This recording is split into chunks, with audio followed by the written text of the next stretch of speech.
এখন নতুন নতুন পটল উঠতে শুরু করেছে। আজ আমি সেই পটল দিয়ে তৈরি করে নেব দারুণ স্বাদের এক নিরামিষ রেসিপি।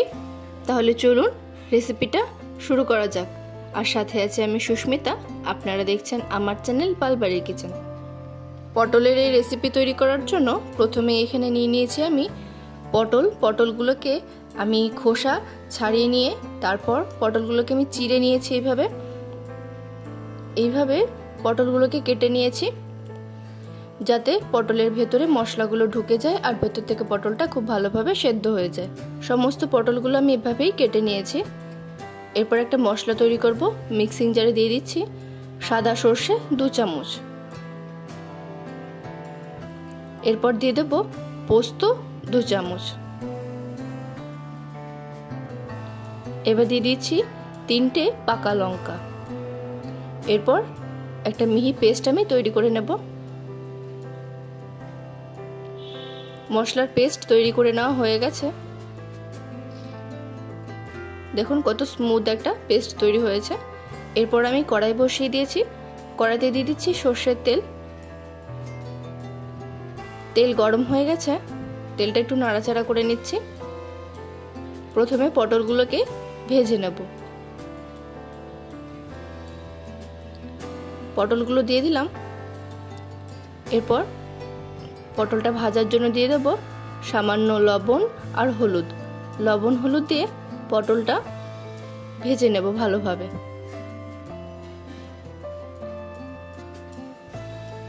একটু ঢাকা দিয়ে দিচ্ছি যাতে পটলের ভেতরটা খুব ভালোভাবে সেদ্ধ হয় আর পটলটা খুব ভালোভাবে ভাজা হয়। এই সময় আমি কিন্তু গ্যাসের ফ্লেমটা মিডিয়ামই রেখেছি। মিডিয়াম আছে পটলগুলো এরকম ঢেকে ভেজে নিতে হবে, তাহলে পটলের ভেতরটা খুব ভালোভাবে সেদ্ধ হয়ে যাবে।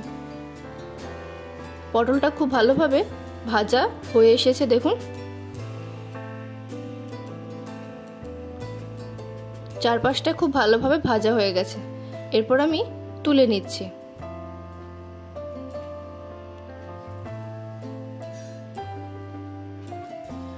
এরপর বাকি পটলগুলো আমি একইভাবে ভেজে নেব।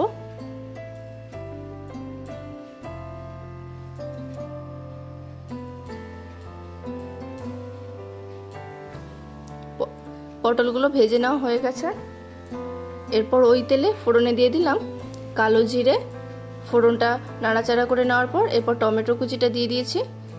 এবার টমেটোটা দিয়ে ভালোভাবে একটু নাড়াচাড়া করে ভেজে নেব। টমেটোটা অল্প মজে আসলে এর মধ্যে আমি পেস্ট করে রাখা মশলাটা দিয়ে দেব।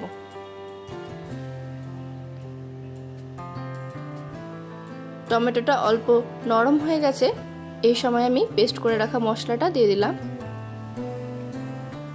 এবার ভালোভাবে মশলাটা কষিয়ে নিতে হবে।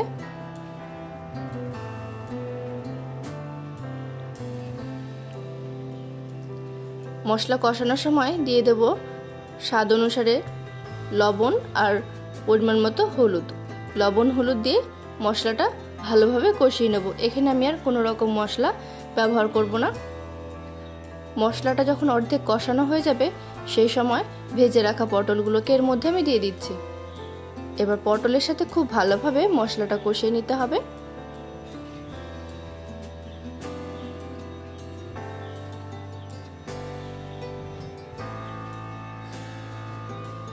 এরপর আমি মশলার বাটি ধোয়া জলটা দিয়ে নাড়াচাড়া করে আরও একটু জল আমি এর মধ্যে ব্যবহার করে দেব।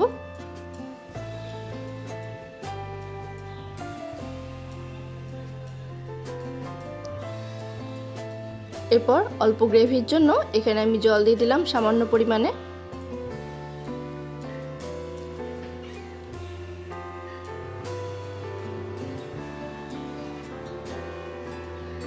এবার ঢাকা দিয়ে 2-3 মিনিট একটু ফুটিয়ে নেব।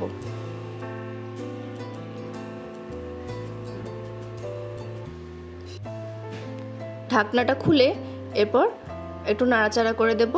দেখুন গ্রেভিটা অনেকটাই টেনে গেছে, একটু গামাখা হয়ে এসেছে, অলমোস্ট তৈরি হয়ে গেছে।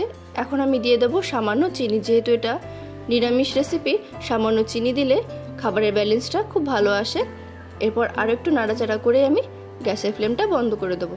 তৈরি হয়ে গেছে আজকে পটলের এই নিরামিষ একটা দারুণ স্বাদের রেসিপি।